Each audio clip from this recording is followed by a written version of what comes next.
This has been the goal from the start, monetization, and we're finally here.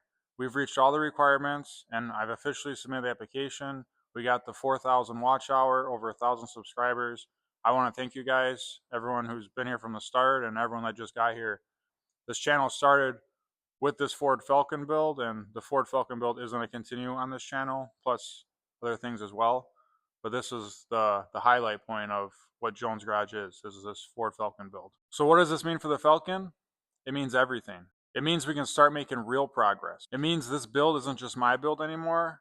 It's our build. I read the comments, I listen. I want your ideas. I want your opinions. I want your input on where this car goes next. I know for season 2, I said a new episode every month and I skipped a month, but going forward, every single month, I'm gonna have an update on the 64 Falcon build. Thank you everyone who's been here, watched, commented, and supported the channel. Now let's make some real progress on this Falcon. So where are we at with this thing? The engine, well, that's on hold. So we got the panels all lined up. Doors, fenders, hood, grill valance. Same thing on this side as well.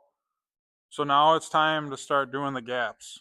I'm going to want to do a 3/16 gap all the way around on the doors, fenders, hood, cowl,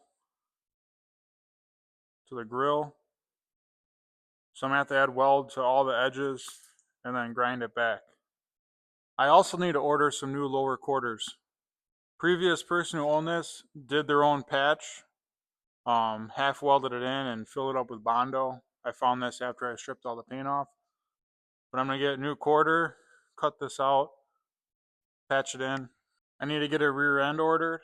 I have a big to-do list, and it's time to get back to it.